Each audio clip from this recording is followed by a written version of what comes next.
नमस्कार दोस्तों, मैं हूं अजीत और आप देख रहे हैं ज़ीरो बीपीएससी। यहां पे हम बीपीएससी 67 को लेकर के बिहार स्पेशल सीरीज़ बना रहे हैं, जिसके अंदर जो मैं जितने भी वीडियोस अपलोड करूंगा वो बिहार 67 को लेकर के यानी कि बीपीएससी 67 को लेकर के होंगी। और इसके अंदर हम बात करेंगे बीपीएससी 67 से लेकर के जो भी इम्पोर्टेंट बातें होंगी एग्ज़ाम से रिलेटेड वो सारी। इससे आपको क्या फ़ायदा होगा, ये फास्ट रिवीजन यानी कि क्विक रिवीजन में आपको बहुत हेल्प करेगा। ऐसे बहुत सारे फैक्ट्स हैं जिनको ढूंढने में आपको टाइम लग सकता है। अगर आप इस चैनल को फॉलो करते हैं, मेरे वीडियोस को फॉलो करते हैं, तो उन सब चीज़ों को रिवाइज करना, वो सारे फैक्ट्स आपको एक साथ मिल जाएंगे, तो आपका काम आसान हो जाएगा, आपका टाइम सेव होगा। मैं इंपॉर्टेंट क्वेश्चंस अपलोड करूँगा, टेस्ट यहाँ पे सॉल्व करूँगा। तो इसलिए आप इस चैनल को फॉलो करें और इससे हमसे जुड़े रहें। चलिए शुरू करते हैं और देखते हैं कि आज का क्या इशू है, आज के टॉपिक में मैंने क्या कवर किया है। तो सबसे पहले ये बिहार स्पेशल सीरीज़ में चला रहा हूँ, उसके अंदर मैं बिहार से रिलेटेड कुछ जो इम्पोर्टेंट फैक्ट्स हैं वो मैंने कलेक्ट किए हैं और वो आपके सामने हैं। सबसे पहले जो डेट आता है वो है मार्च 22 1912 का, माफ़ कीजिए, मार्च 22 1912। इसमें 22 मार्च 1912 को क्या हुआ था, ये बिहार को और उड़ीसा प्रांत जो है वो बंगाल से अलग करने की बात हुई थी और ये घोषणा हो गई थी कि बिहार और उड़ीसा एक साथ बंगाल से अलग हो जाएंगे। ठीक है, तो ये मार्च 12 1922 को हुआ था। सॉरी, मार्च 22 1912 को हुआ था। और इस तरीके से मार्च 22 जो है वो बिहार के स्थापना दिवस भी मनाया जाता है, एस्टाब्लिशमेंट डे के रूप में भी मनाया जाता है 22 मार्च। तो ये 22 मार्च का जो डेट है ये आपको इम्पॉर्टेंट है आपके लिए और आपको ये याद रखने की ज़रूरत है। ठीक है, अगला डेट जो आता है वो आता है 1 अप्रैल 1912, यानी कि मार्च के कुछ 22 मार्च से यानी कि 8-9 दिन की बात है एक्स्ट्रा, मतलब 8-9 दिन बाद जब 1 अप्रैल आता है उस दिन फाइनली बिहार और उड़ीसा प्रांत जो है एक साथ बिहार से अलग होकर के एक नए अस्तित्व में आ जाते हैं। तो ये बिहार प्रांत जो है वो अस्तित्व में आ गया था उस समय, अस्तित्व में आना ये हुआ था उस दिन।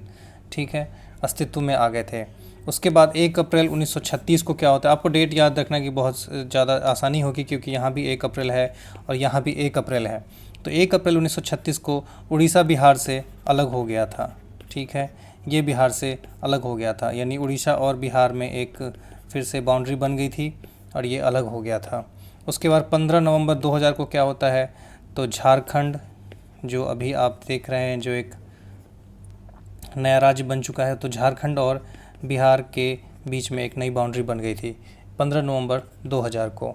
ठीक है, तो ये सारे डेट्स हैं जो कि इम्पॉर्टेंट है और एग्ज़ाम पॉइंट ऑफ व्यू से काफ़ी इम्पॉर्टेंट है क्योंकि इस पे क्वेश्चंस आ चुके हैं और आगे भी आने की संभावना है। जो एग्ज़ाम अभी होने वाला है अगस्त लास्ट वीक या सितंबर फर्स्ट वीक में, तो बीपीएससी कंडक्ट करवा ही रही है एग्ज़ाम, तो उसके हिसाब से ये सारी चीज़ें इंपॉर्टेंट हो जाती हैं। अगर हम एरिया की बात करें तो बिहार का एरिया है जो क्षेत्रफल वो 94,163 स्क्वायर किलोमीटर, ये बिहार का क्षेत्रफल है। ठीक है, तो हम इस तरीके से देख सकते हैं कि बिहार का क्षेत्रफल हमें पता चल चुका है।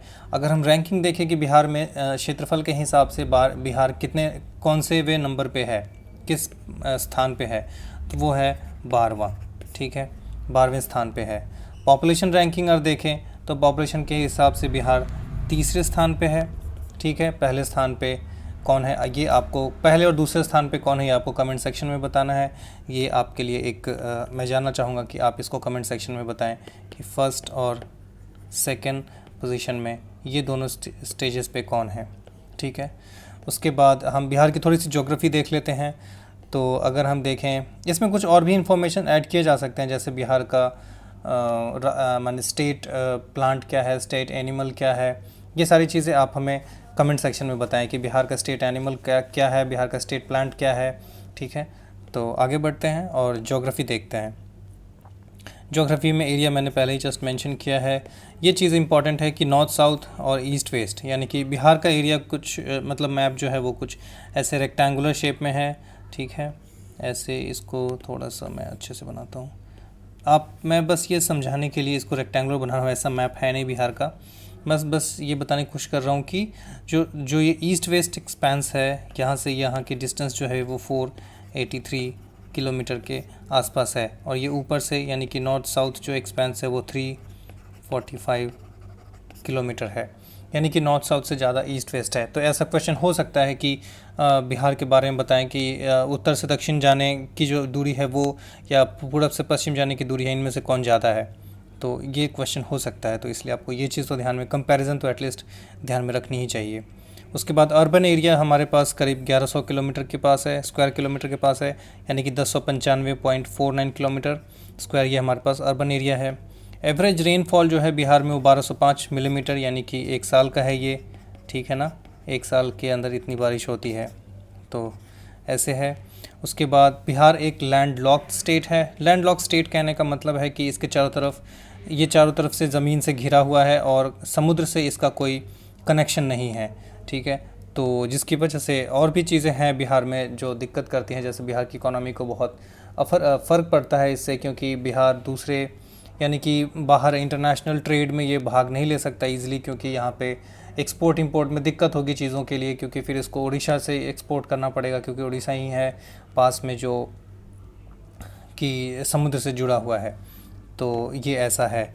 आपको मुझे कमेंट सेक्शन में ये बताना है कि बिहार में इंडिया आई मीन पूरी दुनिया में, पूरे वर्ल्ड में ऐसे कितने लैंडलॉक्ड कंट्रीज़ हैं, कितने लैंडलॉक्ड कंट्रीज़ हैं वो बताइए, और इंडिया के अंदर ऐसे कितने लैंडलॉक्ड स्टेट्स हैं ये भी आप मुझे कमेंट सेक्शन में बताइए।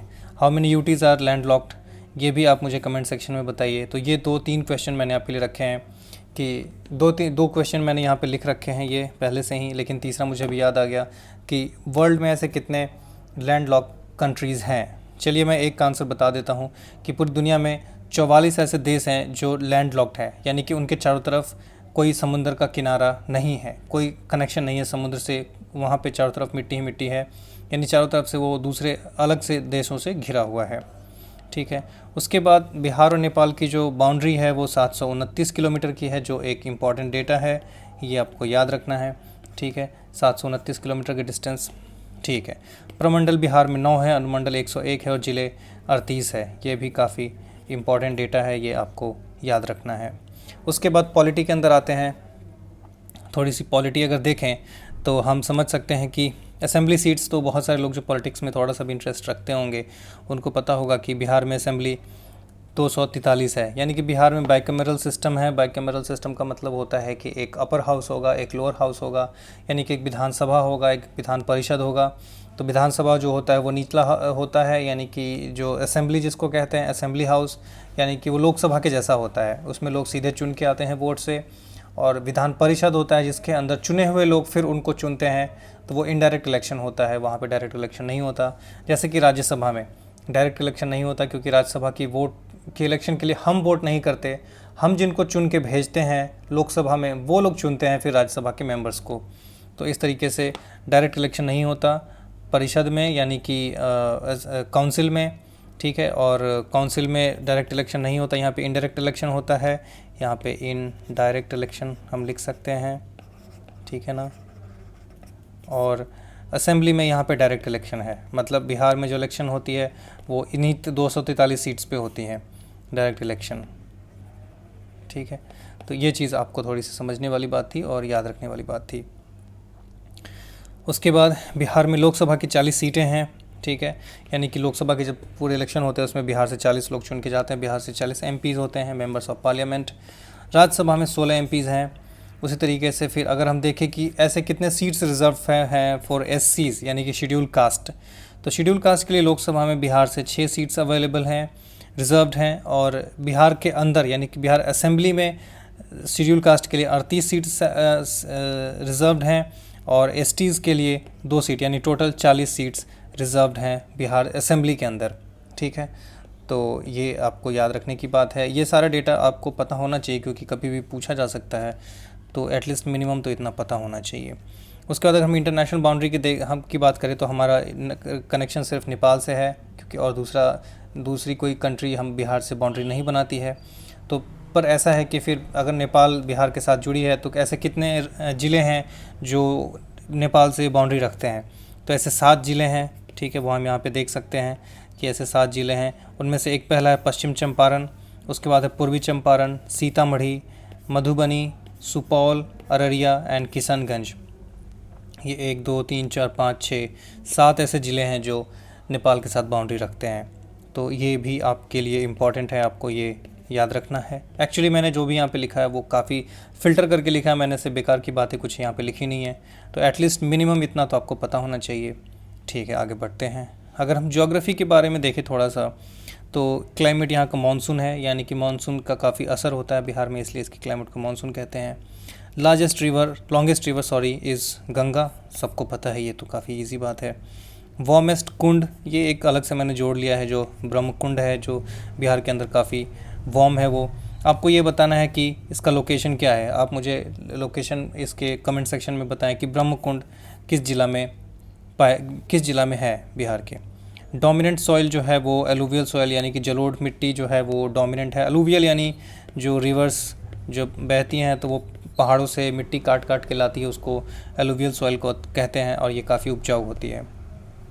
जो मेजर क्रॉप है, यानी कि जो सबसे ज़्यादा खेती होती है, वो चावल की यानी कि धान की खेती होती है। लार्जेस्ट डिस्ट्रिक्ट जो है एरिया के हिसाब से, यहाँ पे मैं एरिया लिख देता हूँ। एरिया वाइज जो लार्जेस्ट डिस्ट्रिक्ट है वो पश्चिम चंपारण है, उसके बाद गया है, और उसके बाद ईस्ट चंपारण यानी कि पूर्वी चंपारण है।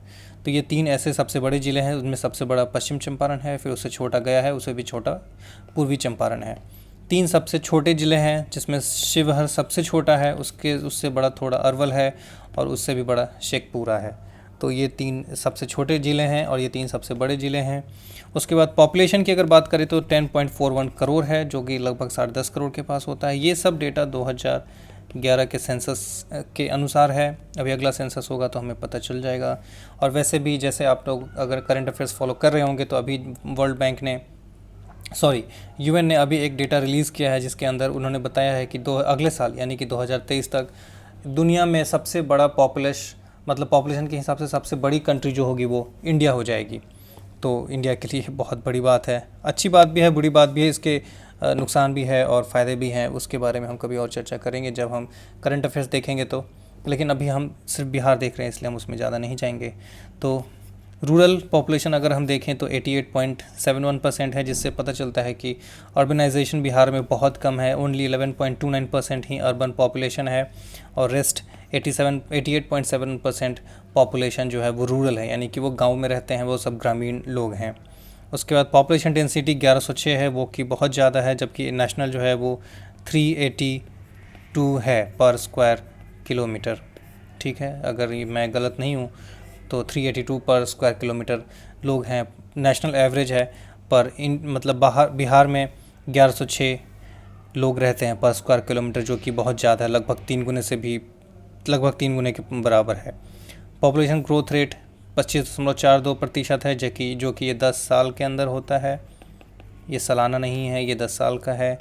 उसके बाद 8.6%, हाँ, अगर पूरे भारत के पॉपुलेशन का देखें कि बिहार के लोग कितने परसेंट हैं तो वो 8.6% हैं। ठीक है, पूरे भारत के लोगों का पूरे इंडिया के पॉपुलेशन का 8.6% पॉपुलेशन रहता है बिहार में। जबकि बिहार की अगर हम लैंड देखें, जो एरिया है बिहार का, वो अगर पूरे इंडिया के एरिया से देखें तो ओनली 2.6% होता है। तो हम देख सकते हैं कि एरिया के हिसाब से हम बहुत कम हैं, पर पॉपुलेशन हमारे पास बहुत ज़्यादा है। 2.6% ज़मीन पर 8.6% लोग रहते हैं, तभी तो ये 1106 पहुंच गया है पॉपुलेशन डेंसिटी। इतना ज़्यादा इसी की वजह से तो हो रहा है ये। उसके बाद सेक्स रेशियो देखें तो 918 है, जो कि बहुत कम है, पर अच्छी बात यह है कि वो ठीक हो रहा है, यानी कि चाइल्ड सेक्स रेशियो 935 है, जो कि अच्छी बात है, क्योंकि बड़े लोग जो 18 से ऊपर के लोग हैं उनका सेक्स रेशियो 918 है, लेकिन 0 से 6 यानी जो बच्चे हमारे बड़े हो रहे हैं उनमें 935 है, यानी कि पहले से स्थिति अच्छी है। आगे अभी फिर से जो डेटा आएगा वो हमें पता चलेगा कि स्थिति कैसी हो रही है। उसके बाद एक अच्छी बात यहाँ पे एक इम्पॉर्टेंट चीज़ यह है कि जब चाइल्ड सेक्स रेशियो काउंट करते हैं तो उसमें किस साल के बच्चों को लेते हैं, तो वो 0 से 6 यानी कि आज जो पैदा हुए हैं वहाँ से लेकर के, और जो बच्चे 6 साल पूरा कर चुके हैं उस सारे बच्चों को यहाँ पे काउंट करते हैं। तो ये चाइल्ड सेक्स रेशियो इस तरीके से है। अब हम लिटरेसी देखते हैं, यानी कि साक्षरता। मैंने हिंदी लिखना बहुत पहले ही छोड़ दिया है, जिसकी वजह से मुझे थोड़ी दिक्कत होती है हिंदी लिखने में, पर मैं ये बिहार के लोगों के लिए बना रहा हूँ। तो मैं समझता हूँ कि बहुत सारे हिंदी मीडियम के बच्चे इसको देखेंगे तो इसलिए मैंने इसको कोशिश की है जहाँ तक संभव हो सके मैंने हिंदी में लिखने की, पर इंग्लिश में लिखना मेरे लिए थोड़ा ईजी रहता है, इसलिए मैंने सारी चीज़ें मोस्टली इंग्लिश में ही लिखी हैं, पर हिंदी में भी मैं कहीं कहीं लिखते रहता हूँ। ठीक है, आगे बढ़ते हैं। साक्षरता देखें तो बिहार में साक्षरता 61.80% है, जो कि काफ़ी कम है। इसमें से मेल अगर हम देखें यानी कि पुरुष की साक्षरता देखें तो वो 71% है और महिलाओं की साक्षरता 51% है। साक्षरता महिलाओं की कम होने की एक वजह ये भी है कि महिलाएं जो पढ़ लिख लेती हैं वो उनको फिर उसके हिसाब से कुछ काम मिलता नहीं है, तो उनकी अर्निंग कैपेसिटी कुछ है नहीं, प्रॉस्पेक्ट है नहीं ऐसा कुछ, तो इसकी वजह से लोग जो है अपने बच्चों में लड़कियों को पढ़ाने के ऊपर कम खर्च करते हैं। वो समझते हैं कि फिर इनको पढ़ा के क्या फ़ायदा, उसका तो कुछ आउटपुट आएगा नहीं। इस तरीके से फैमिलीज़ जिनके पास बहुत ही लिमिटेड रिसोर्सेस हैं तो वो अपने पैसे बहुत ही समझ बूझ के और बहुत बचा बचा के खर्च करते हैं, तो उनको लगता है कि फिर इतना पढ़ाने का कोई फ़ायदा नहीं।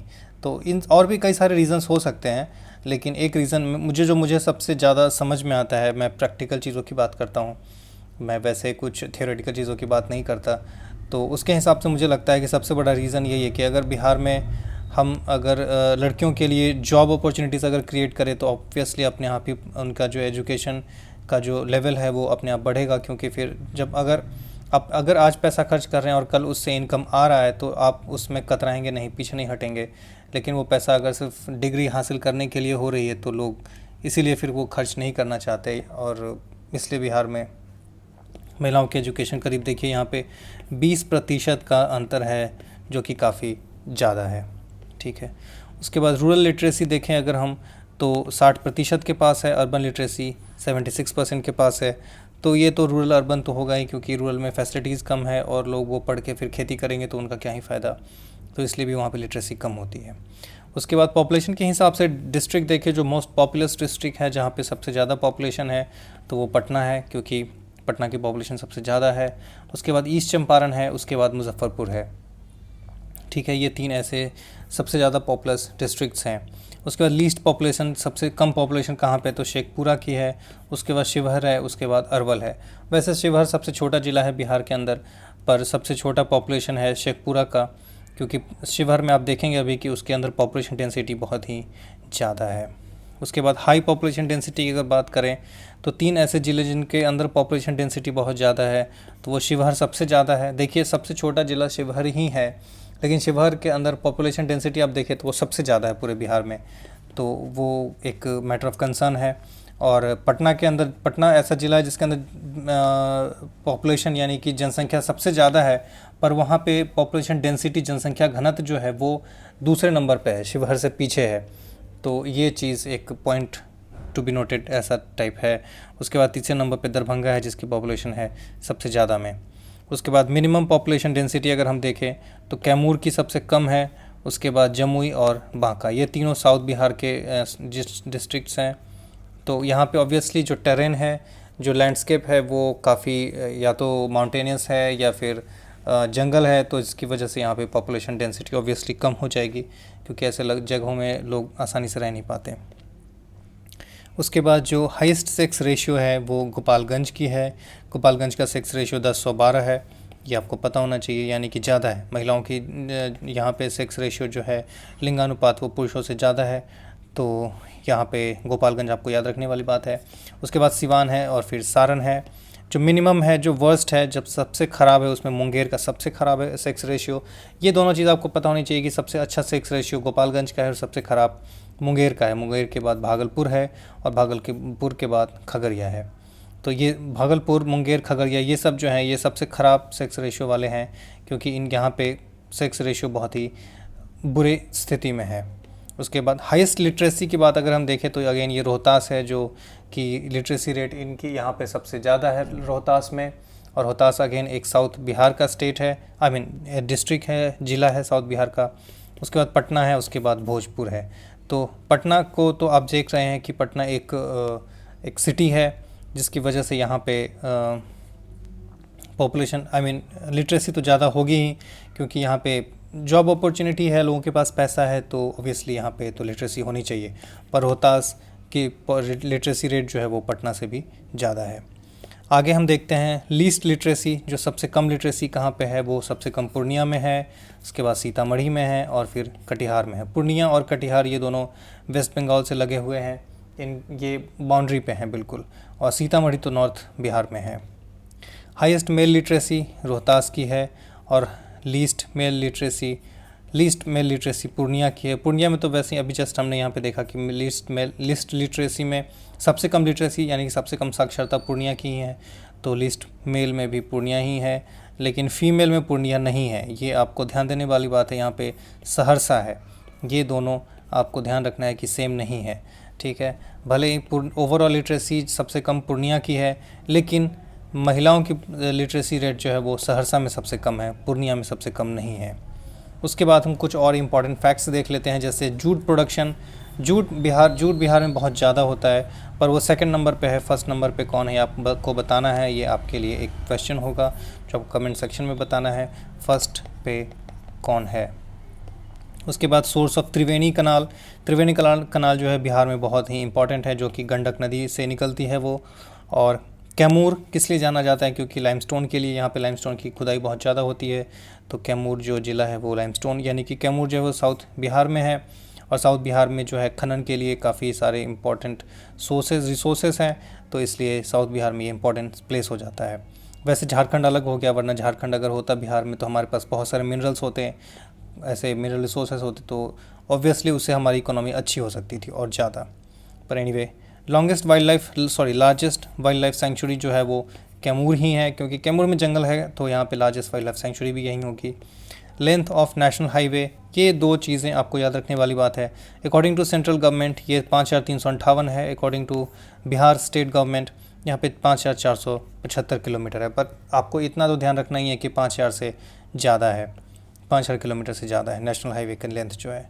उसके बाद मेन क्रॉप जो है वो राइस है, उसके बाद वीट है, और उसके बाद कॉर्न है। कॉर्न यानी कि मक्का है, मक्का, ये मक्का वो वाला मक्का नहीं है, उससे इसको उसमें इसको कंफ्यूज ना करें, ठीक है। ये corn, wheat and rice.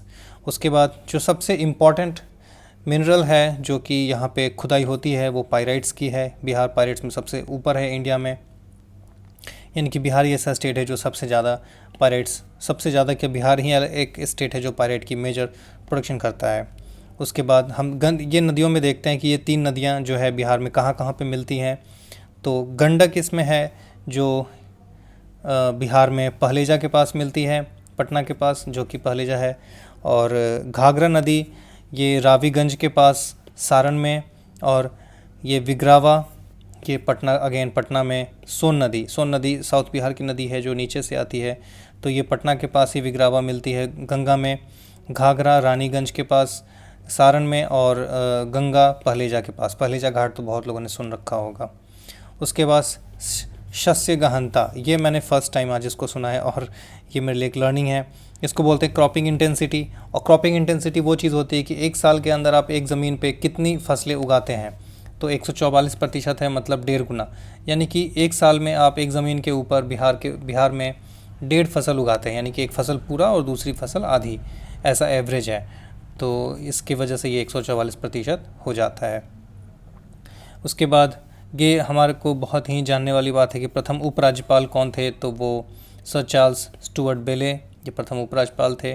First Indian governor of Bihar Satyendra प्रसन्न सिन्हा, यानी सत्येंद्र प्रसाद सिन्हा भी कहते हैं इनको, तो ये फर्स्ट गवर्नर ऑफ बिहार हैं जो इंडियन है। और first CM of Bihar doctor Shri Krishna Sinha. इस तरीके से हमने देखा कि कुछ इंपॉर्टेंट चीज़ें जो मैंने बिहार से रिलेटेड थी उनको निकाली हैं, और ये आई होप ये आपके लिए काम की चीज़ होगी, और आई होप कि ये आपको आगे भी काम आए। आप और लोग हमसे जुड़िए, और इस वीडियो को हम आगे कंटिन्यू करेंगे। देखने के लिए बहुत बहुत धन्यवाद। अगर आपके कुछ क्वेश्चंस होते हैं, कोई क्वेरी होती है, तो आप कमेंट सेक्शन में लिखिए, मैं उनको आंसर करूँगा। धन्यवाद, बहुत बहुत धन्यवाद।